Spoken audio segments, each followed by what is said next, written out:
Welcome to another edition of Fall Rise Give. I'm Bartender Bob. That, of course, is Kumar. A lot of things have happened in the last month. I'm going to tell you that right now. Weather has changed. It's kind of feeling fall-like. I turned 57 a week ago. I became a grandfather for the fourth time yesterday. So, I mean, a lot of new things going on in my life, Kumar. What about in yours? Oh, wow. Nothing like that, Bob. Just, just a daily trudge. And not a whole lot's going on. I took a vacation for the first time in a year. And I went down to California to visit my daughter in Yosemite National Park and a little bit of the wine country. And just had a great time with the family. Did an amazing hike in Yosemite that wasn't planning on doing, but ended up being quite amazing. We can talk about that in a little bit, but it's been an amazing last week and a half, traveling and road tripping down to California. Have you been to Yosemite before? No, I have not. Today was this last week was the first time. It's funny that you brought it up, even because Monique and I were talking this morning before we hopped on to do the podcast, and we were talking about going out to California, and it actually got brought up because she said that, yeah, you guys had just gotten back from California, and I said, yeah, I was following it on Facebook and blah blah blah, and she said something about Yosemite. We were out in California 2 months ago, and my son took a trip to Yosemite, and he got me a coffee mug for Father's Day from there, so that was kind of cool. So that's my Yosemite story, and hopefully someday I'll be able to make it out there as well. But we'd also like to we'd like to do the Grand Canyon someday too. So it's all about just planning these trips and hopefully someday going on them. Yeah. I think there's no better thing to do than just to make a decision and just go for it. It's like anything in life. Right. You just gotta decide and go. Have you ever been to the House on the Rock? I have in Wisconsin. Yes, I have. Yeah. So yesterday we walked through that entire thing. It took us 5 hours. Because of the crowd or why? No, there was no crowd. We just stopped and looked at things and took it all in, and there was hardly any crowd at all. So it was a perfect day to go. But I'll tell you what, it's a lot of stuff to take in and a lot of things to look at and I'm glad right now just to be having the simplicity of talking with you rather than seeing all these lights and brights and, all this stuff to look at. Yeah. Did you go on the backside of it and in the valley below and look at it from the backside? So we did. We did everything that you could inside of the park. So at the park, we were able to walk out there and look. It was Inspiration Point where you could look up and see the House on the Rock. And it's a modern marvel, the way that he had all that stuff in there and all the twists and turns and all the stuff to look at and all the different things. I actually asked one of the ladies at work there, I said, did the guy that put this together, was he into like psychedelic drugs and stuff? Because I mean, there's so many just different things to look at. Yeah.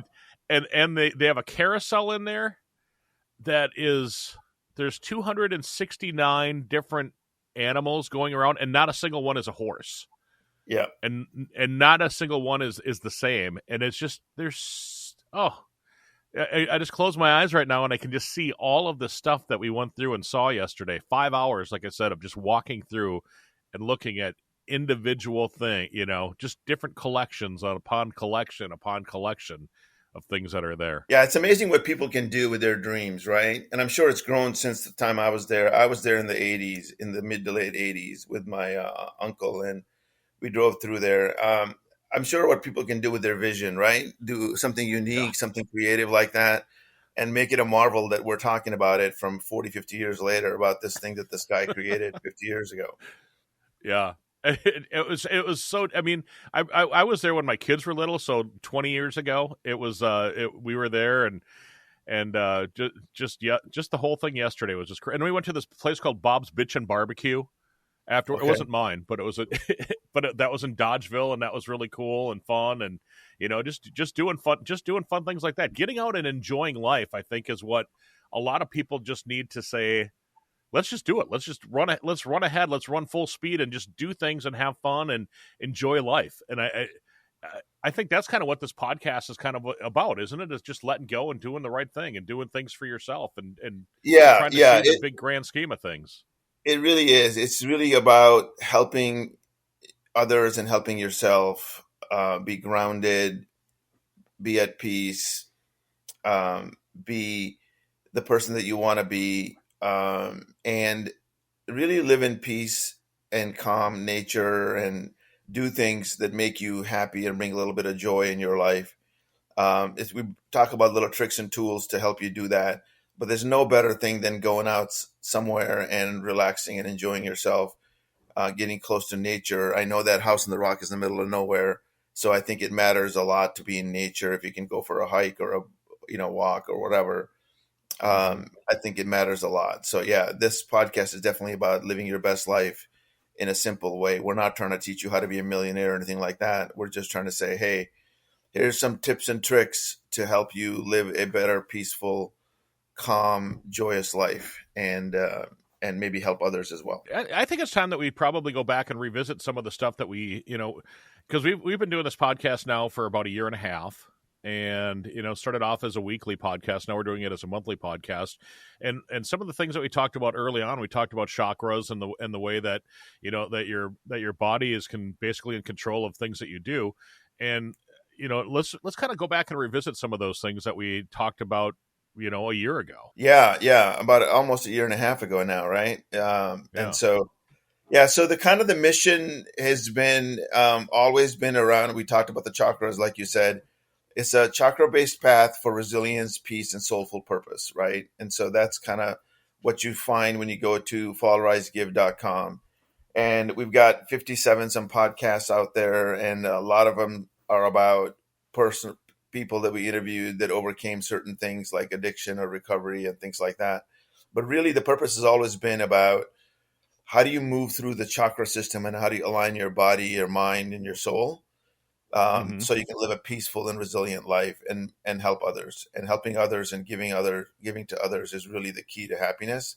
That's what I find, and so that's kind of why we do this as well. We invest not a ton of money, but enough money that it could pay for a car per month, kind of a scenario. And so we invested a little bit of money into this, and so our goal is to really help as many people as we can through the podcast. And the biggest thing that I find value, the biggest unique value proposition of this podcast is really around the seven chakras, and we've talked about them before, but let's focus on one of them today. But let's kind of give a summary of the seven chakras.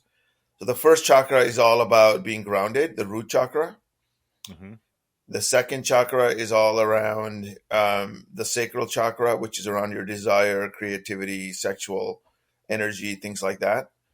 The third one is the solar chakra, which is around your true power, is in your gut. And this is where you feel anxious or anxiety. And if you trust and have a more comfortable life, then you're more at peace and not stressed out in the body. That's really the center of the body, kind of a thing. But then the center of our mind, body, and soul is the heart chakra, which is really focused around compassion and love for yourself and others. And forgiveness kind of plays a lot in there to get really at peace with yourself. The fifth chakra is really around love connections and connections with other people. That's where integrity and honesty and vulnerability comes in to connect with other people. That's the throat chakra. The sixth chakra is around divine insights, God's connection to God in a way that you get higher intuition. And so you're living in, it's your third eye chakra, mind's eye kind of a thing. And then the seventh one is on top of your head, kind of the crown. And it's all about gratitude and abundance and connecting with your higher self, and moving through the body in a way. The top four chakras, including the heart, move the energy down from the heart, universal energy through the crown and down to your heart. And the bottom ones bring you down and being grounded to earth and kind of in your own rational mind slash physical world and being grounded. And then the first one is really around acceptance. The root chakras are around acceptance and really gets you grounded so that you living where your feet are, not necessarily in the sky. Irrational thought. We should have creativity and imagination and all of that, but to really live a peaceful, serene life, you need to have acceptance of what things you are where you are today, things that you can't control, things that you can control, stuff like Right. that. So I never really knew what chakras were prior to us doing the podcast, a year and a half ago. And I know that we've talked about it in the past, but we've got new listeners now. Where did the whole concept of chakras come from? And you know, are they based? Because I mean, if you listen to them and you listen to the way that you just explained them, I feel like we all have those thoughts and have those different things, but we didn't know what to call it. We Yeah, didn't have yeah, a yeah. we didn't have a name. We didn't have a name for the different things and the different feelings and the different. Um, what's the word I'm looking for? But we didn't have. Yeah, energy centers. Yeah, they're Yeah. energy centers in the body, and there's many ways that you can open up your chakras and or have them closed unknowingly. They're energy centers that move energy from your heart down to your heart from the top seventh crown chakra, and from your heart down to the grounded chakra of being acceptance. They're energy centers. There's lots of meditations and things that you can do to really open them up. But the way we focus on it is, I'm not some guru or anything like that. I just been studying them for the last 23, 24 years. Is Hmm. really around the psychological, emotional, meditative experience of opening up the chakras so that you can actually be aligned as a human being in your mind, body, energy centers. Because so much of our energy is controlled by our emotions, right? And so if you feel a certain way, you're going to have a lot of energy. If you have a lot of energy, you're going to feel a certain way. So it goes both ways. But really, controlling your energy, controlling your thoughts, controlling your mind, controlling your body, it's all around being, the chakras really help a lot. And these seven chakras have principles attached to them and emotions and feelings attached to them. And if you do a chakra meditation, which we can talk about down the road, I do a breathing exercise and a chakra meditation almost every day. And I think we can help people through that, really live a more, serene, resilient life. It can really calm you down, bring your neuroplastic system, down to a level where you're going into theta waves in your brain and really calming yourself down. Dr. Joe Dispenza talks a lot about it in his thing. He wrote many books. It's easy to just Google him. He talks a lot about it. He talks about it at the end. He talks a lot about quantum physics and things like that. But I've just distilled it down to seven basic principles and how to think through and meditate through those and help yourself, like I said, live a more serene, peaceful, resilient, purposeful life. Now, is the chakra system based on a religion, or because isn't it based in Hinduism? Hinduism isn't really a religion by itself. A lot of people call Hindus and Hinduism a religion. Hmm. They say it's just a way of life. It is just kind of the facts or physics of life. But yes, it is centered out of the ancient Indian culture, and it is practiced, through yoga and meditation. But it's thousands of year old science that the people of India who were, meditating and gurus and things like that came up with. But now I think even the Taoist and the Buddhists talk about the chakra system as well. It has very similar, um, beginnings as the Chinese acupuncture points of energy centers. Forgot what they're called, niddas or something like that.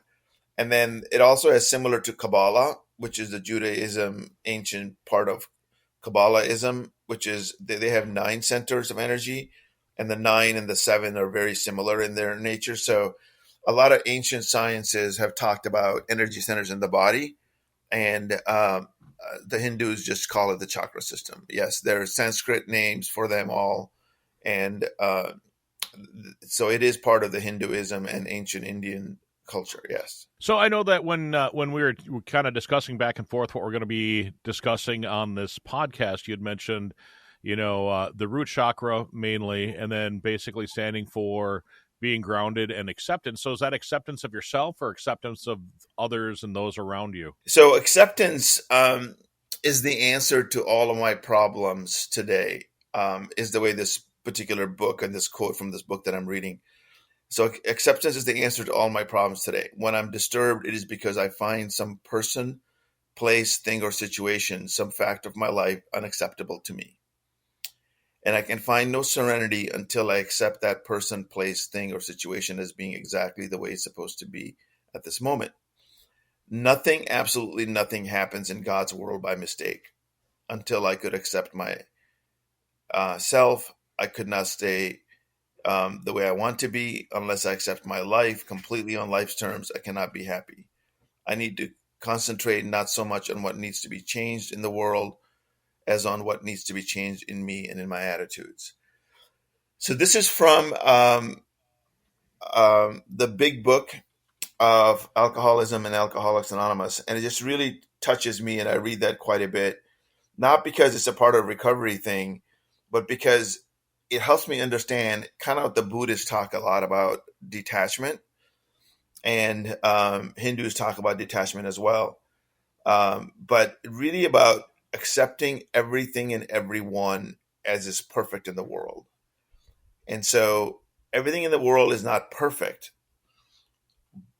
but I want to understand that I have to accept the realities of the world the way the world is.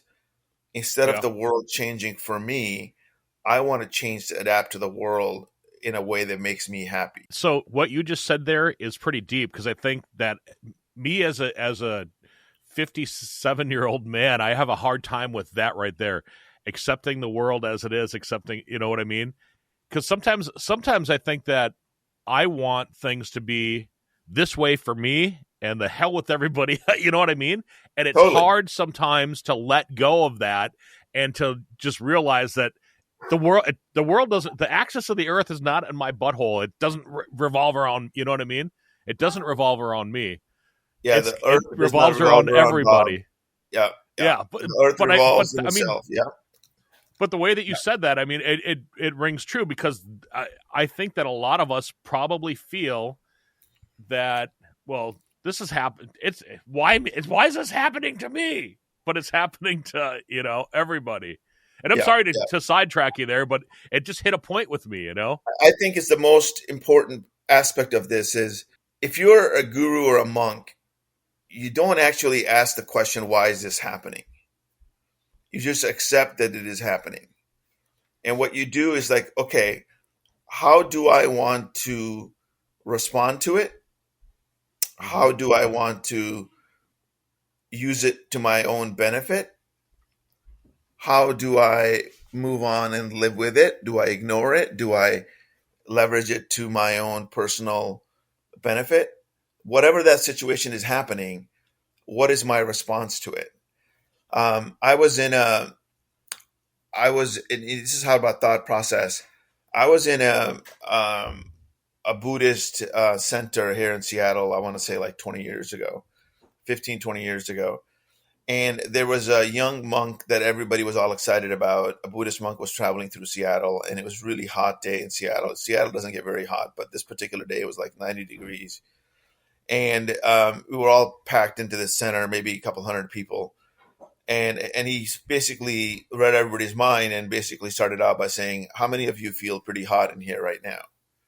And everybody raised their hand. And Mm-hmm. then he basically said, I actually feel pretty cool because I just came from Southern California or something where it was much hotter.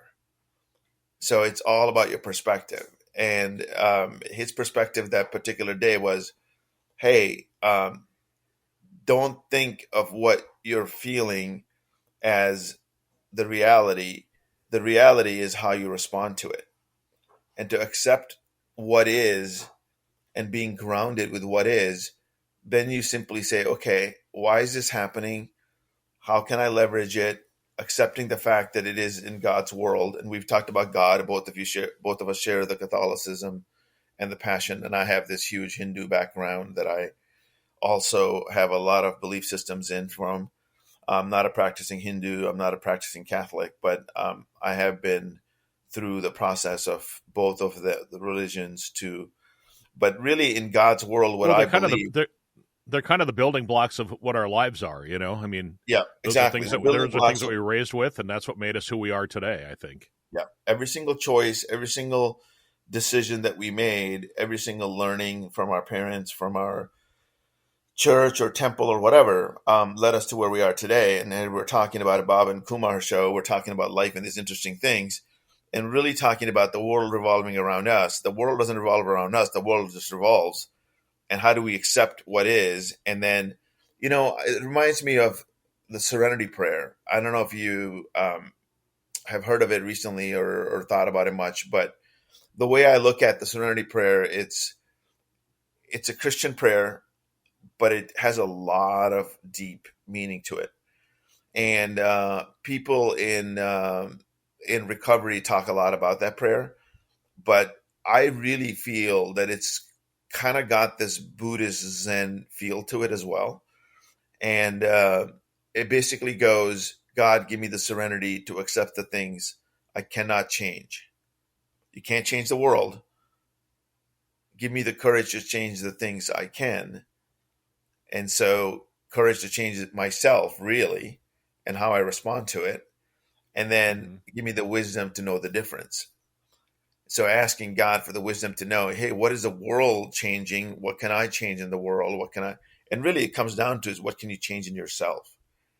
And the big part of acceptance of anything that is unacceptable to you, accept that fact. I struggle with that in a lot of different scenarios with my job, with my family and relationships.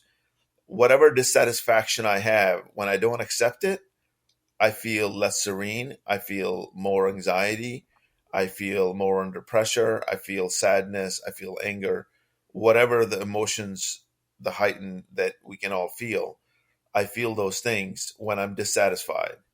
And this is where the Buddhists and the Hindus talk about detachment, detaching yourself from the world in such a way. Not that you don't want anything, you want things. You have the courage, but you want to be able to look at the world, accept things as they are, and change yourself to be who you want to be.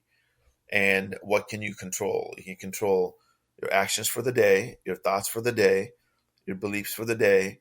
And it's really just today. And you can plan out the world all you want, but things can change on you in a heartbeat. I think we've talked about it before. Just like that.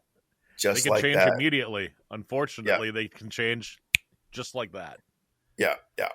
And so it's fascinating.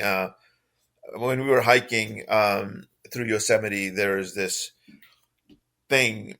There was a hike. It's about a 1.5 mile hike, and tons of people are going on this hike. It's just like really popular, probably one of the most visited hikes I've ever been on. I was just packed all the way through. And you get in about 0.8, 0.9 miles, and there's a water station and there's a bridge, and you can see this big waterfall. And as you go up a little bit, it basically says, load up on water, you're going to need it. Because it's a pretty steep climb for 0.5 miles, 0.6 miles next. But that wasn't it. There was a detour. They closed off the main hike point, and they said detour to the right. And everybody started going on to the right. And so we're thinking, oh, it's 0.5, probably being maybe 0.7 or 0.8 more. Next thing you know, it was 2.5 miles more uphill, straight uphill.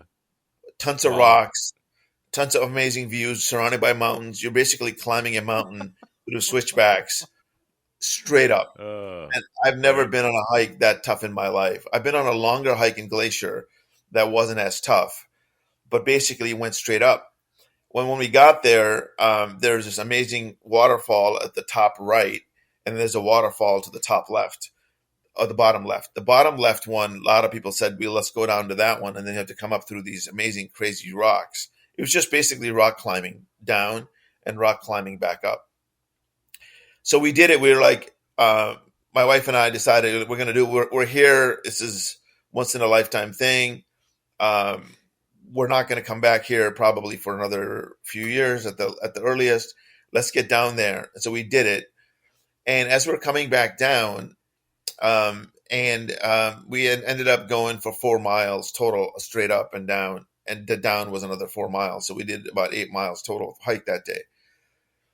And what we realized is we did this hike, and we're in our mid 50s right now. And mostly a lot of young people. There's a few people that are older than us that were there, and a lot of people taking their time. But we didn't get passed very often by a lot of people. And we go to the gym every day. and I'm a little bit heavier than I want to be physically at the moment. But we made it up and we made it down. And the next day we decided to do another hike. And so we put in 24,100 steps on that day. Let's call it Tuesday. Wednesday, we went in on another hike and we did another flat hike. And why I'm telling you this is we actually recovered really well. We thought we're going to be super sore and super exhausted and super whatever, right? And so the biggest lesson for me was I was able to push myself unknowingly, unplanned. This is why I brought it up. I had no plans of going up like that. I had no plans of testing my body's limits to the way I did. And what I ended up doing is pushing myself way beyond what I thought I could do. And the next day, I had 24,500 steps, mostly Wow. flat walking. I had more steps than that day. So I did more than 9 miles. And what it taught me is I had no plans. My life changed in that moment by realizing I can push my body to a limit that I never thought I could in my mid-50s. Mm-hmm. So things do change in your life and you do accept certain things. And so for me, and also just as a person of personal development, self-help, reading books and podcasts and things like that, I read some amazing or listened to some amazing podcasts. And I read a book and two as well while I was there. But really the belief system and things that we're talking about in this book of ours, it's just focusing around the chakra-based 7 principles to living in alignment with yourself. You can really live a very serene, peaceful, resilient, purposeful life if you just focus on these 7 principles. Today, we're just talking about acceptance. Acceptance means that's where you start. You grounded. You're the first chakra. And so I was able to push beyond my limits only because I accepted myself. I didn't push myself beyond. I pushed myself beyond what I thought I could do, but I did it one step at a time, and I only controlled what I could control that day. Thank you for joining us on this episode of Fall, Rise, Give, where we explore stories of resilience, growth, and giving back. If you enjoyed today's episode, please visit our website at www.fallrisegive.com. Also consider subscribing to our podcast on your favorite platform and leaving us a review. Your feedback helps us to continue to bring you inspiring stories. Stay tuned for our next episode, and remember, every fall is a chance to rise, and every rise is an opportunity to give. Until next time, keep falling, rising, and giving. This is Fall, Rise, Give, produced by podcastforhire.com. Thank you for listening.